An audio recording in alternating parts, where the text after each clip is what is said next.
कौसल्या सुप्रजा रामपूर्वा संध्या प्रवर्तते उत्तिष्ठ नरसार्दूला कर्तव्यं दैवमाह्निकम् उत्तिष्ठोत्तिष्ठ गोविन्द उत्तिष्ठ गरुडध्वज उत्तिष्ठ गमनाकान्ता त्रैलोक्यं मङ्गलं कुरु. ಅಪ್ಪು ಅಪ್ಪಿ ಎದ್ದೇಳಿ ಮಗ, ಎಷ್ಟೊತ್ತು ಮಲಗ್ತೀರಾ? ಶಾಲೆ ಅಲ್ವಾ ಇವತ್ತು? ಹಲ್ಲುಜ್ಜಿ ಮುಖ ತೊಳೆಯಿರಿ, ಹೋಗಿ ಹೋಗಿ. ಹಲ್ಲುಜ್ಜಿ ಮುಖ ತೊಳಕು ಬಂದಿದೆ.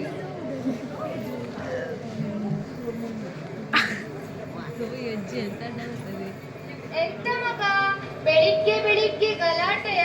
ನನ್ಗಿಲ್ವಾ ಮೊಬೈಲು? ಅವನಿಗೆ ಮಾತ್ರನಾ?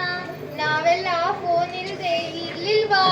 ಬೆಳಿಗ್ಗೆ ಬೇಗ ಎದ್ದು ದೇವರಿಗೆ ನಮಸ್ಕರಿಸಿ ರೇಡಿಯೋ ಕೇಳುತ್ತಿದ್ದೆವು.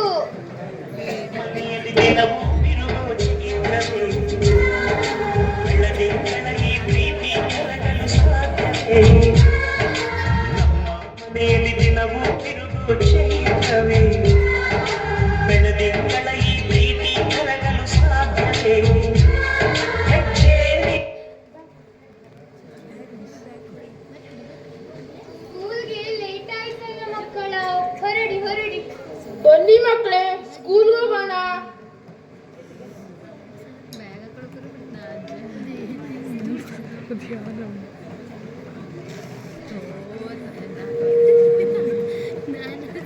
ಏನಂದ್ರೆ ನನಗೆ ಜಾಬ್ ಕನ್ಫರ್ಮ್ ಆಯ್ತು, ನಾಳೆನೇ ಜಾಯ್ನ್ ಆಗ್ತಿದ್ದೇನೆ. ಓ, ಕಂಗ್ರ್ಯಾಚುಲೇಷನ್ಸ್ ಭವ್ಯ, ಒಳ್ಳೆಯ ವಿಷಯ. ಆದ್ರೆ ಅಪ್ಪ ಅಮ್ಮನನ್ನು ಯಾರು ನೋಡಿಕೊಳ್ಳುವುದು? ಅದೇ ನನ್ನ ಫ್ರೆಂಡು ಓಲ್ಡ್ ಏಜ್ ರೂಮ್ ಬಗ್ಗೆ ಹೇಳಿದ್ಲು. ಅಲ್ಲಿ ವಯಸ್ಸಾದವರನ್ನು ತುಂಬಾ ಚೆನ್ನಾಗಿ ನೋಡ್ಕೊಳ್ತಾರೆ. ಬೇಡ, ಅವರು ಮನೆಯಲ್ಲೇ ಇರಲಿ. ಅವರನ್ನು ಈ ವಯಸ್ಸಿನಲ್ಲಿ ದೂರ ಕಳಿಸುವುದು ಚೆನ್ನಾಗಿರಲ್ಲ. ಹಾಗಲ್ಲ, ನಾವಂತೂ ಬೆಳಿಗ್ಗೆಯಿಂದ ಸಂಜೆವರೆಗೂ ಮನೆಯಲ್ಲಿರುವುದಿಲ್ಲ. ಅವರಿಗೂ ಮೆಡಿಸಿನ್ ತೆಗೆದುಕೊಳ್ಳೋದು ಗೊತ್ತಾಗಲ್ಲ. ಅಲ್ಲಾದ್ರೆ ಹಾಗಲ್ಲ, ಎಲ್ಲದಕ್ಕೂ ಜನ ಇರುತ್ತಾರೆ. ಅಲ್ಲಿ ವಯಸ್ಸಾದವರನ್ನು ತುಂಬಾ ಚೆನ್ನಾಗಿ ನೋಡ್ಕೊಳ್ತಾರೆ. ಆಯ್ತು, ಹಾಗಾದ್ರೆ ನೀನು ಹೇಳಿದ ಹಾಗೆ ಆಗ್ಲಿ. ಆದ್ರೆ ಈ ವಿಷಯ ಅವ್ರ ಹತ್ರ ಹೇಗೆ ಮಾತಾಡುವುದು?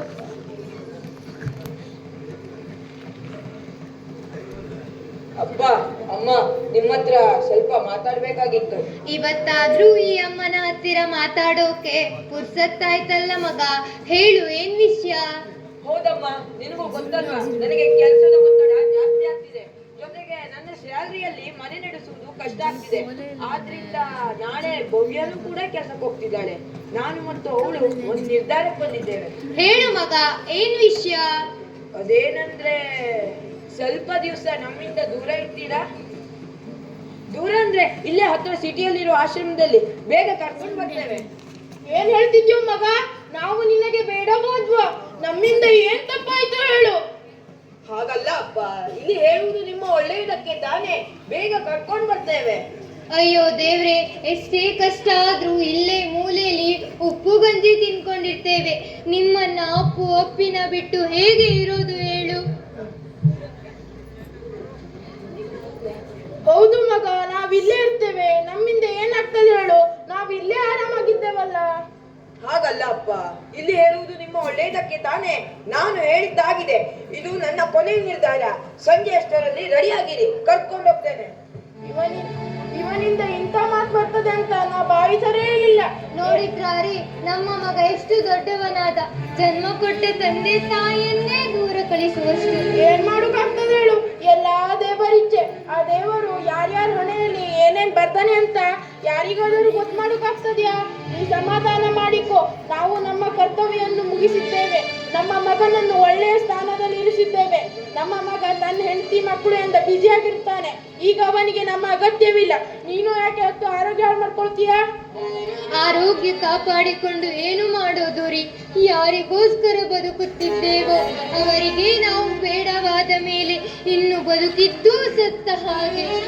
ಕಣ್ಣೀರು ಒರೆಸಿಕೊ. ಇಲ್ಲಿಂದ ಸ್ವಲ್ಪ ಹೊತ್ತು ಮಕ್ಕಳು ಬರ್ತಾರೆ, ಅವರಿಗೆ ಈ ಮುಖವನ್ನು ತೋರಿಸುವುದು ಬೇಡ. ಬಾ, ಬ್ಯಾಗೆಲ್ಲ ಪ್ಯಾಕ್ ಮಾಡ್ಕೊ. ಕಾಲೇನೇ ಮುಂದೆ ಹೋಗಲ್ಲ.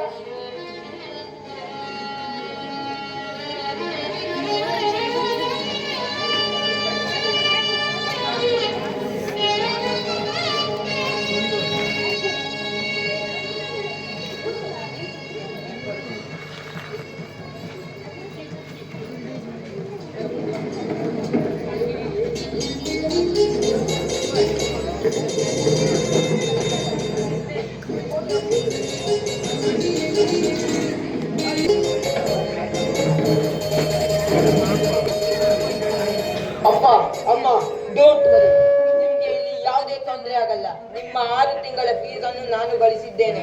ನಿಮ್ಗೆ ಏನಾದ್ರೂ ತೊಂದರೆ ಆದ್ರೆ ನಮ್ಗೊಂದು ಫೋನ್ ಮಾಡಿ ಸಾಕು. ಮಕ್ಕಳನ್ನು ನೋಡುವ ಆಸೆ, ಅವರನ್ನು ಬಿಟ್ಟು ಇರೋಕ್ಕಾಗಲ್ಲ. ಯಾಕೆ ಹಾಗೆ ಮಕ್ಕಳ ಹಾಗೆ ಹಠ ಮಾಡ್ತೀರಾ ಅಪ್ಪ? ಮುಂದಿನ ಬಾರಿ ಬರುವಾಗ ಮೊಮ್ಮಕ್ಕಳನ್ನು ಕರ್ಕೊಂಡು ಬರ್ತೇವೆ. ಈಗ ಹೋಗಿ, ನನಗೆ ಲೇಟ್ ಆಯ್ತು.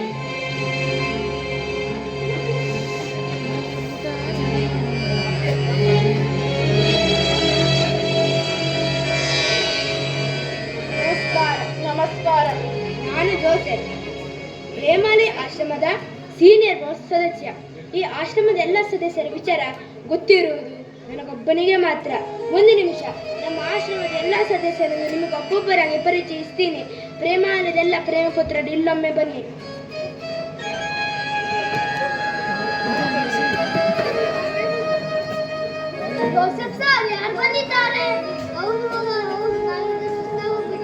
ನಮ್ಮ ಮನೆಗೆ ಹೊಸ ಸದಸ್ಯರು ಬಂದಿದ್ದಾರೆ, ಬೇಗ ಬನ್ನಿ. ಇಷ್ಟೇ ಅಲ್ಲ, ಇನ್ನು ತುಂಬಾ ಜನ ಸದಸ್ಯರಿದ್ದಾರೆ.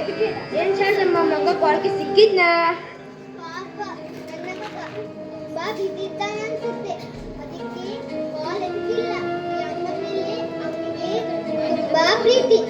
ಅವನು ಬಿದ್ದಿದ್ದಕ್ಕಲ್ವ ನಿಮ್ಮನ್ನು ಇಲ್ಲಿಗೆ ಸೇರಿಸಿದ್ದು.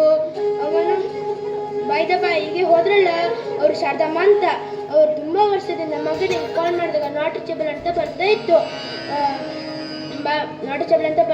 ಅಂದಾಗ ನಿಮ್ಮ ಹೆಸರೇನು? ನನ್ನ ಪಾತ್ರ ನನ್ನ ಮಿತ್ರ ಸಮರ್ಥ್ ಮುಂದುವರಿಸುತ್ತಿದ್ದಾನೆ. ನಾನು ರಾಮಣ್ಣ, ರಿಟೈರ್ಡ್ ಟೀಚರ್. ಏನ್ ವಿಧಿ ನೋಡಿ, ಸಮಾಜದ ಎಲ್ಲರಿಗೂ ಬುದ್ಧಿ ಹೇಳಿ ತಿದ್ದಿ ನನ್ನ ಮಗನಿಗೆ ಬುದ್ಧಿ ಹೇಳಿ ಶಾಲೆಗೆ ಸೇರಿಸಿದಂತೆ ಈ ನನ್ನನ್ನು ಮತ್ತು ನನ್ನ ಹೆಂಡತಿಯನ್ನು ವೃದ್ಧಾಶ್ರಮಕ್ಕೆ ಕರೆದುಕೊಂಡು ಬಂದ. ರಾಮಣ್ಣ, ನೀವು ಇಷ್ಟಕ್ಕೆಲ್ಲ ನೊಂದುಕೊಂಡರೆ ಹೇಗೆ? ಇಲ್ಲಿರೋರೆಲ್ಲ ನಮ್ಮಂತ ವಯಸ್ಸಿನವರೇ. ಅಂದ ಹಾಗೆ ಇಲ್ಲಿರೋರೆಲ್ಲ ಸಮಾನ ಮನಸ್ಕರೇ. ಸಮಾನ ಮನಸ್ಕರು ಹೌದು ಜೋಸೆಫಣ್ಣ, ಸಮಾನ ತತ್ವವನ್ನು ಅನುಭವಿಸುವರು. ಹಾಗೆ ಜೋಸೆಫಣ್ಣ, ನೀವು ಇಲ್ಲಿರುವ ಕಾರಣವೇನು? ನನ್ನ ಕಥೆನೇ ಬೇರೆ. ನನಗೆ ಗಂಡು ಮಕ್ಕಳಿಲ್ಲ, 2 ಹೆಣ್ಣು ಮಕ್ಕಳು. ಒಳ್ಳೆಯ ಸಂಬಂಧ ಹುಡುಕಿ ಮದುವೆ ಮಾಡಿಸಿ ಬಿಟ್ಟೆ. ನನ್ನವಳು ತೀರಿಕೊಂಡ ಮೇಲೆ ನನ್ನ ಪರಿಸ್ಥಿತಿ ಬದಲಾಯಿತು. ನಾನು ಪ್ರೇಮಾಲಯ ಬಂದು ಸೇರಿದೆ. ನೀವು ಪುಣ್ಯವಂತರು ಜೋಸೆಫಣ್ಣ. ಮಗ ಹೆಣ್ಣಾಗಲಿ ಗಂಡಾಗಲಿ, ಈಗಿನ ಕಾಲದಲ್ಲಿ ಅಪ್ಪ ಅಮ್ಮನಿಗೆ ಇಂತಹ ಪ್ರೇಮವೇ ಇಲ್ಲ. ರಾಮಣ್ಣ, ನಗೊಂದು ಥ್ರಿಲ್ಲಿಂಗ್ ವಿಚಾರವನ್ನು ಹೇಳ್ತೀನಿ. ಇಲ್ಲಿ ಬಂದ ವ್ಯಕ್ತಿ, ಒಬ್ಬ ವ್ಯಕ್ತಿ ಕೂಡ ಬಡ ಕುಟುಂಬದಿಂದ ಬಂದವರಲ್ಲ, ಶ್ರೀಮಂತ ಕುಟುಂಬದಿಂದಲೇ ಬಂದವರು. ಡಾಕ್ಟರ್, ಇಂಜಿನಿಯರ್, ಬೇರೆ ಬೇರೆ ಕೆಲಸ ಮಾಡುವ ಕುಟುಂಬದಿಂದಲೇ ಬಂದವರು. ನಾವು ಮಕ್ಕಳಿಗಾಗಿ ಆಸ್ತಿಯನ್ನು ಮಾಡಬಾರದು, ಮಕ್ಕಳನ್ನೇ ದೇಶದ ಆಸ್ತಿಯನ್ನಾಗಿ ಮಾಡಬೇಕು. ಇಲ್ಲಿರುವ ಯುವಕರಿಗೆ ನನ್ನದೊಂದು ಮಾತು. ಒಂದು ಸಾರಿ ನಿಮ್ಮ ಬಾಲ್ಯದ ನೆನಪನ್ನು ಮಾಡಿಕೊಳ್ಳಿ. ನೀವು ಸಣ್ಣವರು ಇರುವಾಗ ನೀವು ಆಡುವ ಒಂದು ನುಡಿಗಾಗಿ ತಂದೆ ತಾಯಿ ಕಾತುರದಿಂದ ಕಾಯುತ್ತಿರುತ್ತಾರೆ. ನೀವು ಪುಟ್ಟ ಹೆಜ್ಜೆ ಇಟ್ಟು ನಡೆಯುವಾಗ, ನೀವು ಎಡವಿ ಬಿದ್ದಾಗ ತಂದೆ ತಾಯಿಯ ತೋಳುಗಳು ನಿಮ್ಮನ್ನು ಬೀಳದಂತೆ ರಕ್ಷಿಸುತ್ತವೆ. ತಂದೆ ತಾಯಿಗೆ ವಯಸ್ಸಾದಂತೆ, ಅವರ ಶಕ್ತಿ ಮುಗಿದಂತೆ ಅವರಿಗೆ ಬೇಕಾಗಿರುವುದು ಹಣವಲ್ಲ, ವೃದ್ಧಾಶ್ರಮವೂ ಅಲ್ಲ, ನಿಮ್ಮ ಪ್ರೀತಿ, ನಿಮ್ಮ